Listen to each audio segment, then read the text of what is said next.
मैं कम इन sir. Yes, आइए। Good afternoon sir. Good afternoon, बैठिए बैठिए बैठिए बैठिए बैठिए बैठिए। Thank you sir. आपका नाम दिव्या है? Yes sir. आपका पहला अटेम्प्ट है? Yes sir. ग्रेट। तो दिव्या, अपने बारे में कुछ बताइए, ऐसी 5-6 महत्वपूर्ण बातें जिनसे हम आपसे बात कर सकें। सर जैसे कि आपने बताया, मेरा नाम दिव्या है। मैं हरियाणा के महेंद्रगढ़ डिस्ट्रिक्ट से हूँ। ठीक है। मैंने अपनी स्कूलिंग जवाहर नवोदय विद्यालय से की है। उसके बाद मैंने अपनी ग्रेजुएशन अपने डिस्ट्रिक्ट के गवर्नमेंट पीजी कॉलेज से की है और एक सिविल सर्वेंट बनने के क्रम में मेरा पहला प्रयास है। ठीक है। आपके विषय क्या थे ग्रेजुएशन में? Sir physics, chemistry and maths. और यूपीएससी में क्या विषय लिया आपने? हिंदी लिटरेचर। वो तीनों विषय खराब लगे आपको? नहीं सर, खराब लगने वाली बात नहीं है। एक्चुअली सर हिंदी में मेरा इंटरेस्ट भी रहा है, क्योंकि ग्रेजुएशन में भी एक ईयर में हमारे पास हिंदी होता था, एक एग्जाम होता था। इंटरेस्ट रहा है तो फिर आपने हिंदी में क्यों नहीं ग्रेजुएशन किया? सर वो 12th के बाद मेरे पास साइंस ही थी, तो उसके बाद। लेकिन सर सिविल सर्वेंट्स बनने के लिए मैंने हिंदी इसलिए भी चुना है क्योंकि मैंने कुछ सीनियर से बात की और सर मुझे सिलेबस देख के ये लगा कि शायद मैं अच्छे से कवर कर लूँगी और स्कोरिंग भी है, तो इस वजह से। अच्छा, तो ये प्रैग्मेटिक फैसला है, कॉस्ट बेनिफिट के बेस पे लिया हुआ। जी ठीक है। और आपको कोई रुचि भी है, आपने बताया नहीं? हॉबीज में जी। Sir Ghoomar dance, hmm. Singing and sir talking with my mother. अच्छा, तो मम्मी से बात करके आपको ये नहीं लगता कि उनकी जनरेशन की बातें आपकी जनरेशन से काफ़ी अलग हैं? नहीं सर, मैं मम्मी से जब बात करती हूँ तो मेरा फोकस तो मुख्यतः उनकी हेल्थ को लेके होता है कि वो अपनी हेल्थ का ख्याल रखें, और मम्मी सिंगल पेरेंट है तो इस वजह से उनका स्ट्रेस दूर करना, और मुझे लगता है सर घर की बातें हम कर लेते हैं, ऐसा डिफरेंस। फिर ये रुचि है या जिम्मेदारी है? सर दोनों चीज़ें, रुचि भी है और मैं अपनी जिम्मेदारी भी समझती हूँ कि उनका स्ट्रेस दूर करूँ। और आपका होम स्टेट हरियाणा है और आपने फर्स्ट प्रेफरेंस उसी को दी होगी, यस सर। है ना? ठीक है। तो दिव्या, ये बताएं आपके नाम का मतलब क्या है और ये नाम आप पर कैसे सूट करता है? सर मेरे नाम का मतलब है डिवाइन लस्टर और ब्रिलियंस।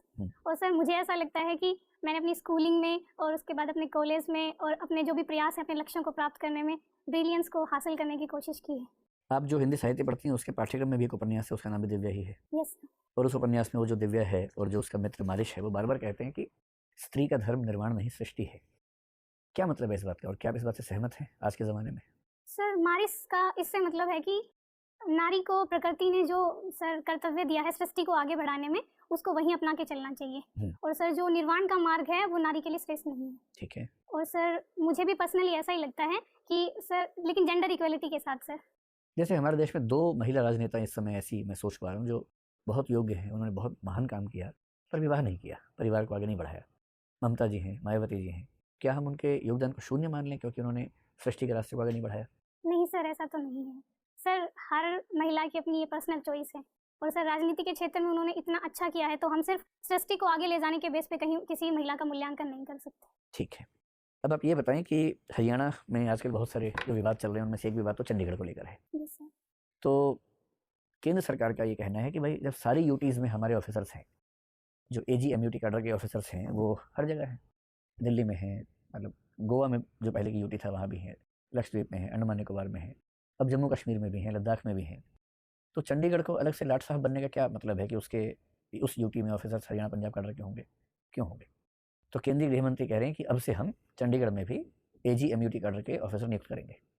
पंजाब सरकार इस बात पर भड़की हुई है, हरियाणा सरकार भी उतना नहीं भड़क सकती क्योंकि सरकार उसी पार्टी की है, लेकिन वो भी नाराज़ बीच में दिखते हैं।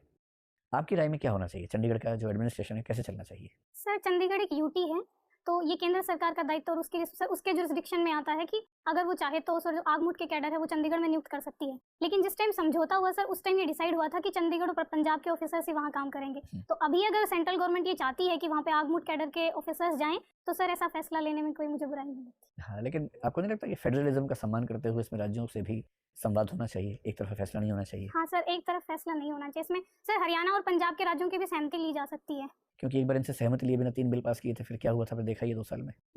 तो संवाद की प्रक्रिया रहे तो बेहतर ही होगा, है ना? ठीक है सर। अब दिव्या, अब ये बताइए, जैसे मान लीजिए आप सफल हो जाएंगी, आईएएस बन जाएंगी, तो लोग आपको ना भगवान की तरह पूजेंगे आपके गाँव में, और वहाँ बहुत सारी बच्चियाँ आपके पास आएंगी कि दीदी हम कैसे जीवन जिए, क्या करें जीवन में।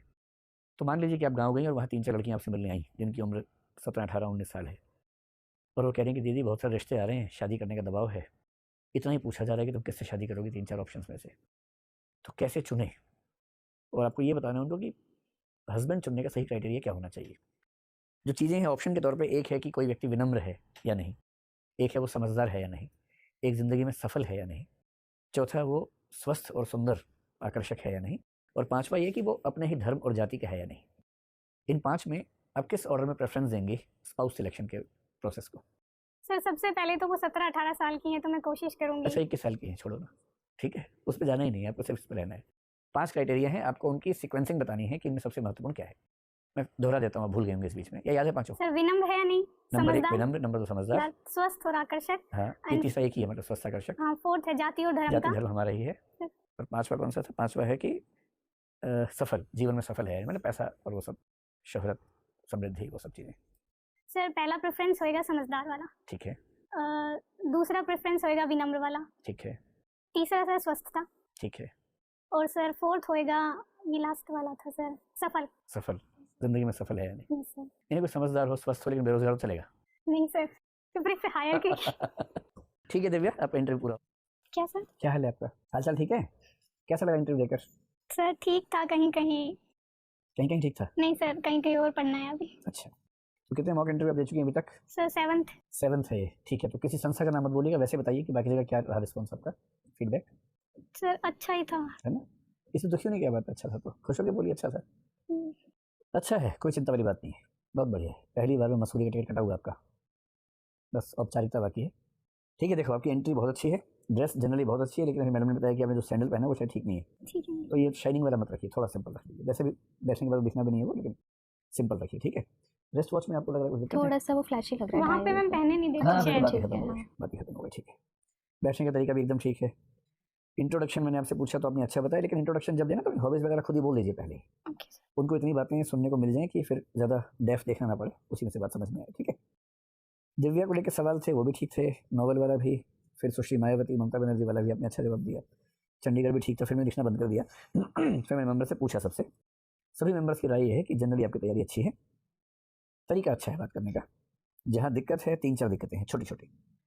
एक तो है कि जहाँ वो स्टैंड लेती है ना, तो बहुत दबाव मत आइए, जैसे हरियाणा के मामले में स्टैंड लीजिए कि हाँ हमारे राज्य में महिला के मामले में तरक्की हो रही है, काफ़ी तेज़ तरक्की हो रही है, और जो लेटेस्ट फैक्ट्स हैं वो कोट कीजिए वहाँ। और जो स्टैंड लिए दबाव में आने की जरूरत नहीं है, आपके स्टैंड आमतौर पर बड़े अच्छे हैं, रीजनेबल हैं, रैशनल हैं, कहीं कोई दिक्कत नहीं है। दूसरा, करंट अफेयर्स, विशेष रूप से हरियाणा के बारे में जो डेटा है लेटेस्ट, वो टिप्स पे होना चाहिए एकदम। उसमें ये नहीं कहना सर हाँ आया था सर अभी देखा नहीं, टिप्स पे एकदम ऐसे, ठीक है। और एक जनरल रिवीजन अगर टाइम है, कब है इंटरव्यू आपको यूपीएससी में? 27 को है ना, 5 दिन है, तो अगर समय मिले तो एक बार तेजी से जो करंट अफेयर साइंस टेक वगैरह के भी ना वो सब देख लीजिए। इसलिए नहीं कि वो पूछेंगे, कई बार पता होने से आप किसी प्रश्न के सुझावों में कुछ अच्छे पॉइंट्स जोड़ पाएंगे, इस पॉइंट ऑफ व्यू से अच्छी बातें ज़्यादा हैं। अच्छी बातें जो हैं, सबसे पहले ये है कि आपके पास लगभग हर सवाल का जवाब है। कई बच्चे चुप हो जाते हैं बीच बीच में, आप बोल रही हैं, बहुत अच्छी बात है। दूसरी अच्छी बात है कि आपकी आवाज़ अच्छे से सुनाई दे रही है। कई बच्चे ना बहुत लो बोलते हैं, उनको बोलना पड़ता है बार बार, तेज़ बोलो, ऊँचा बोलो, नहीं समझ में आ रहा। आपकी आवाज़ एकदम मतलब ऑडिबल है और हम सुन पा रहे हैं बढ़िया से, अच्छे से आ रही है आवाज़। सबसे बड़ा फ़ायदा है कि आपकी उम्र बहुत कम है, फर्स्ट अटैम्प्ट है। जब पहला अटैम्प्ट होता है, उम्र कम हो किसी बच्चे की, तो मेंबर्स को पहले से एक पॉजिटिव फीलिंग रहती है कि इस बच्चे ने पहली बार में यहाँ तक एंट्री की है, तो उसको सफल होना चाहिए, तो ये बेनिफिट तो है ही। एनालिसिस आपका अच्छा है, 10 में से 7 प्रश्नों में ऐसा दिख रहा है कि आपने ठीक एनालिसिस किया होगा, तैयारी की हुई है। एक अगर रैंडम आता है तो भी आपकी स्किल्स ठीक है एनालिसिस की, जैसे मैंने लास्ट में सवाल पूछा था ना, विनम्रता, समझदारी, तो स्किल्स आपकी ठीक है वहाँ भी, और वेल प्रिपेयर्ड आप हैं। ऑनेस्ट डिफेंस है, सॉरी आपने कम से कम 15 बार बोला होगा, पर आपका सॉरी चुभता नहीं है। 10-12 बार तुम सबसे बुलवाते हैं सॉरी, ऐसा नहीं कि आपने ज़्यादा बोल दिया, सब बोलते हैं, पर किसी किसी को सॉरी बोलते हुए लगता है कि रो ही पड़ेगा। आपका सॉरी बड़ा ईमानदार सा है, और मतलब आपको सॉरी में भी 2 नंबर एक्स्ट्रा ही मिल रहे हैं, कम नहीं हो रहे नंबर, उससे कहने का भाव ये है। तो सॉरी आप ठीक बोल रही हैं, वैसे बोलिए। और एक खास बात है कि थोड़ी सी रॉनेस जिसको बोलते हैं ना, कि आप ग्रामीण क्षेत्र से आई हैं, तो वो दिख रहा है भाषा से, जो कि अच्छी बात है। उच्चारण में मुझे नहीं पता कि इतने कम टाइम में आप कर पाएंगे या नहीं, पर मैं आपको कुछ संकेत कर रहा हूँ इस सेंस में कि अगर आप कुछ करना चाहें तो कर लें, ना कर पाएँ तो तनाव मत लीजिएगा। जो एक ट्रेंड है वो ये है कि आप ज को ज बोलती हैं कई जगह, ठीक है। जैसे जंग शब्द है, आपने जंग बोला उसको, एज को एज बोला, बावजूद को बावजूद बोला, जानकारी को जानकारी, निजी को निजी, प्रजा को प्रजा। अच्छी बात है कि आपको ज और ज दोनों बोलने आते हैं। कहीं कहीं आप कंफ्यूज हैं कि ये ज होगा कि ज होगा, है ना। तो एक बार ऐसे 20-25 शब्दों की लिस्ट बना लीजिए, 2 बार बोलने का अभ्यास कर लीजिए, ध्यान रहेगा तो अच्छी बात है, गलती हो जाए तो चिंता मत कीजिएगा। एक शब्द है ऑनेस्ट, HONEST, आप उसको हॉनेस्ट बोलती हैं। अगर आपकी आदत में है तो बोल लीजिए, कोई दिक्कत नहीं, क्योंकि इससे भी पता लगता है कि आप बहुत लंबे समय शहर में रह के नहीं आए हैं, गाँव का जो गाँवपन है वो बना हुआ है, बचा हुआ है, उसकी वैल्यू है। लेकिन ऑनेस्ट बोल सकती हैं तो ऑनेस्ट बोल लीजिए उसको। स श में आप सब जगह ठीक बोलती हैं, एक जगह आपने अशोक को अशोक बोल दिया, तो ऐसा तो है नहीं कि आप स और श में अंतर नहीं कर पा रही हैं, आपको आता है करना, तो अशोक को अशोक कर लीजिएगा, हो पाए तो। एक जगह दबाव में थी, आपने कहा बहुत सारे कदम उठाए गए हैं, है ना, ऐसा हो जाता है। ये केवल इसलिए बता दूँ कि पहले से दिमाग में रहेगा तो शायद आप वहाँ इसको पहले ही भाप जाएंगे, ऐसी गलती नहीं करेंगे। इन गलतियों से आपका नंबर कट नहीं रहा है, लेकिन हाँ कि ना हो तो शायद थोड़ा सा और अच्छा होगा। कितने अंक मिलने पे आप आईएएस बन जाएंगे इस बार? सर मेंस तो अच्छा हुआ है। अच्छा है, बहुत अच्छा। बहुत अच्छा।